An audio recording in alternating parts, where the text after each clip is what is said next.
So the first thing you'll notice about the garden is that it is entirely fenced now. So it goes all the way down there to the shed. It's also fenced on the other side, obviously. For gates, we just used the regular farm gate and screwed on these little poles, painted them the right color to match, and then attached our netting, which is critter fencing. And so that's probably one of the biggest things we've done this spring. Coming into the garden, the first thing you see is the area we had our compost in. It was originally fenced off.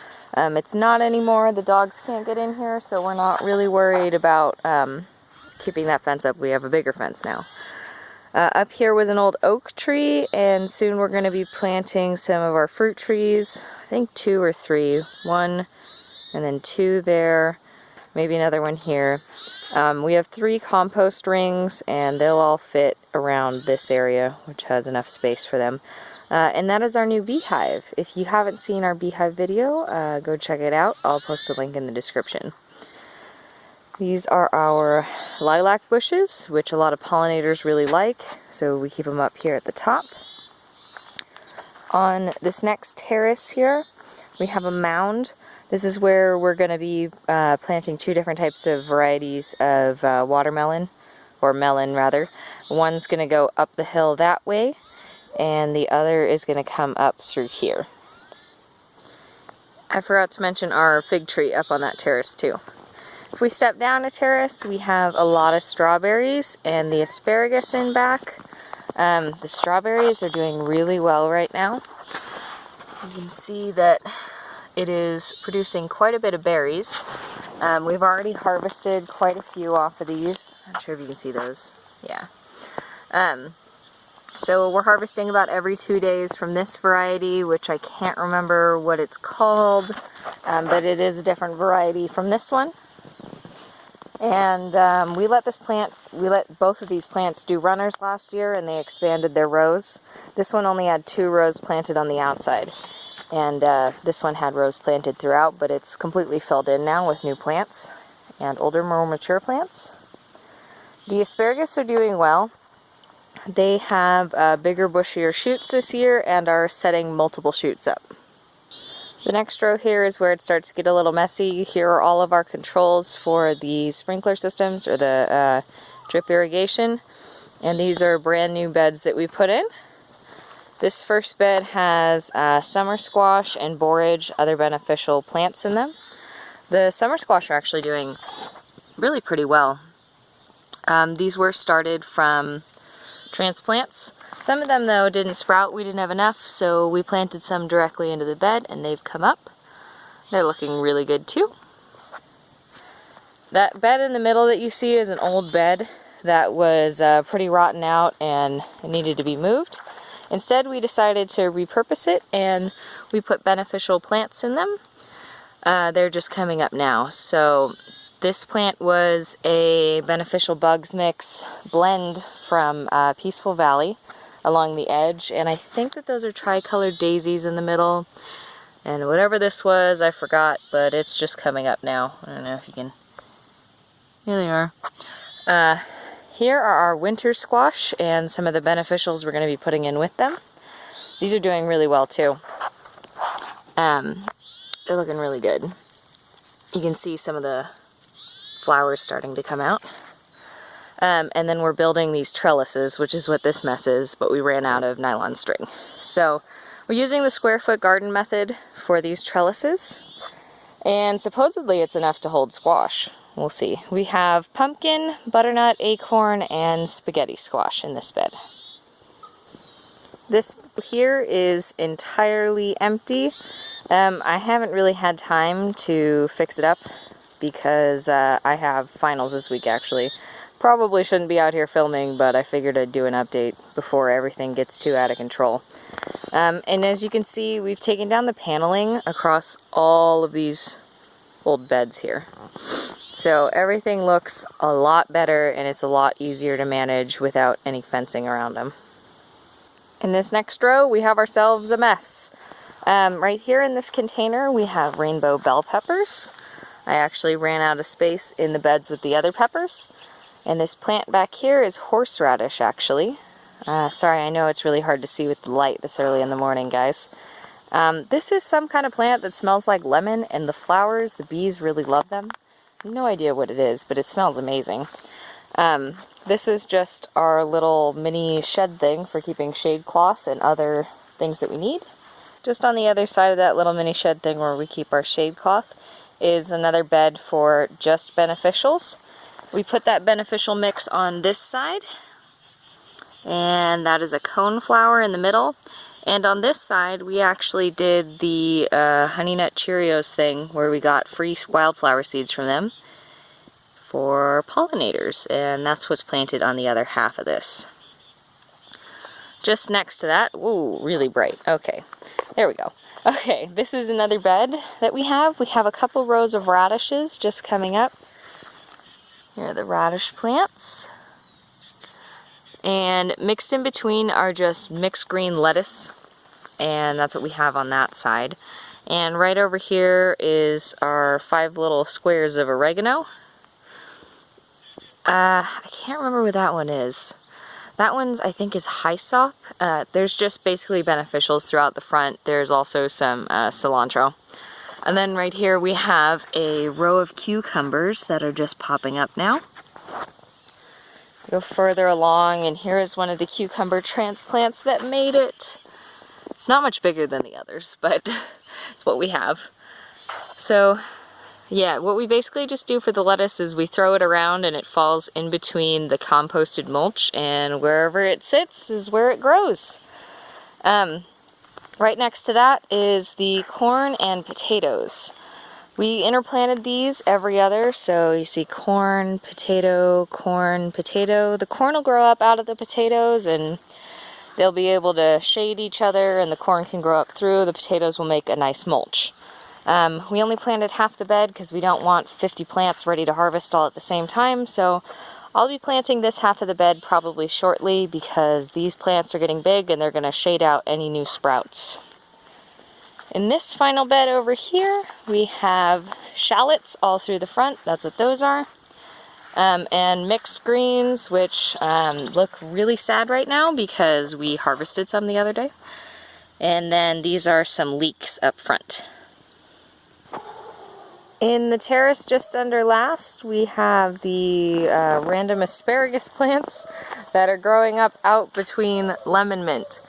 The previous owner planted these here, and I think she planted them originally over here, and some migrated over there. I don't really know what happened, but these are the beds that we first planted on the last frost date. So what we have in this bed is we have a corner of onions, a pile of tomatoes in the corner, marigold, more tomatoes, basil. That little section back there was supposed to be carrots, but they never came up, so we're going to have to replant that. More basil. Some of the carrots on here came up, so we're going to keep those ones. More tomatoes, onions, and right here we have borage. So again, we're trying to mix the beneficials, or plants that work well together, to keep pests down. That's what the purpose of the marigold and the borage is. We basically did the same throughout this bed where we alternated. Tomato plants. I think we have Amish paste, like indigo apple. Got some from M.I. Gardener too. I forget what those are. Oh, the orange Rossellini. Stuff like that. Over here we have Solano. Hang on, the cat is in the bed. Let me get her out of there. So Serrano, jalapeno, I think we have banana peppers, habanero. There's something else, and I forgot what it was. I'm sure it'll come to me.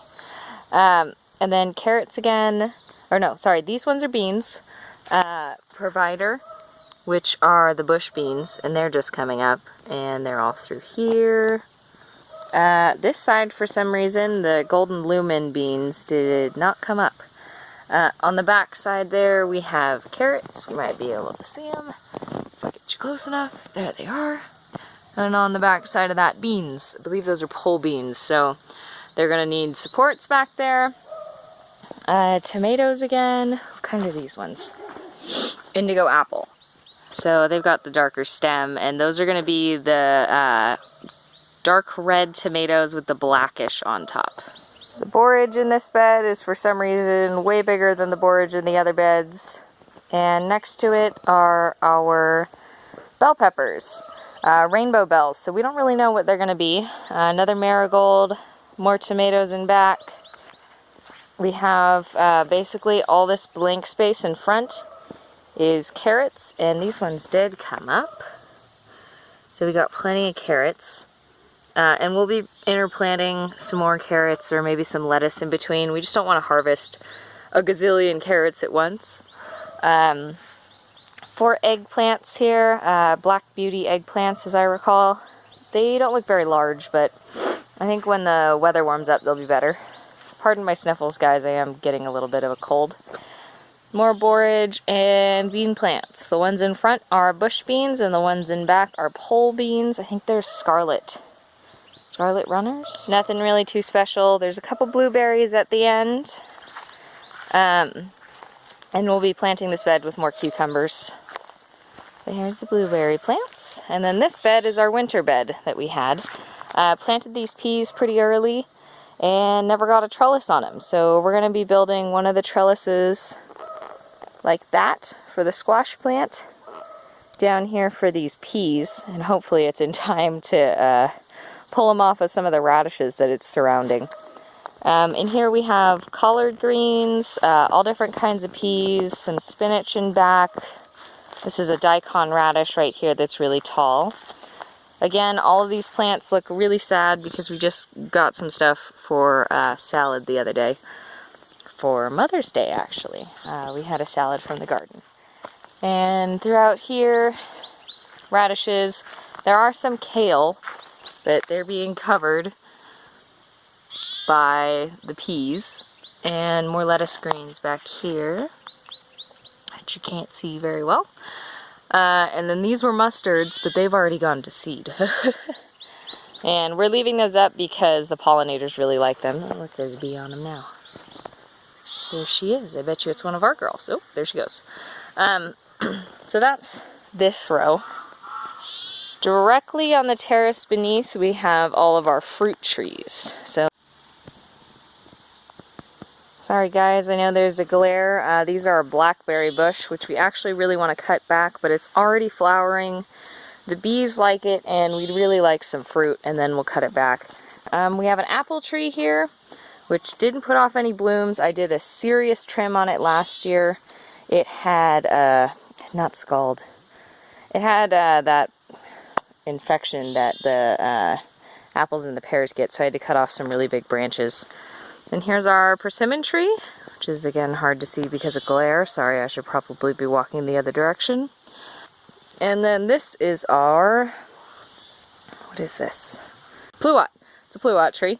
And it is absolutely loaded with fruit as well.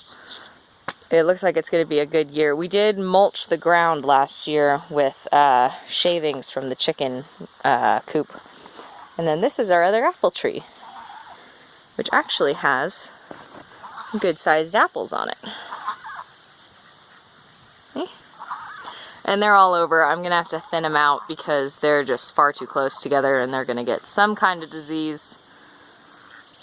And then, of course, our sage bushes, which are in bloom. And the bumblebees really like these. The rosemary looks like it's all done with its bloom, but it was really good for a while it lasted. And yeah, this is the mess from taking down all the panels, which was insane and took days. But now, the garden looks way better. Okay, you guys, thank you so much for watching. I know it's a super long video. Thank you for bearing with me. If you guys want to watch any of the other videos that I mentioned, the last winter update that I did, and also anything with the bee swarm, I'm also going to be posting another video soon about the first hive inspection for that swarm. And anyways, I just hope you guys enjoyed, and thank you so much for watching. Bye.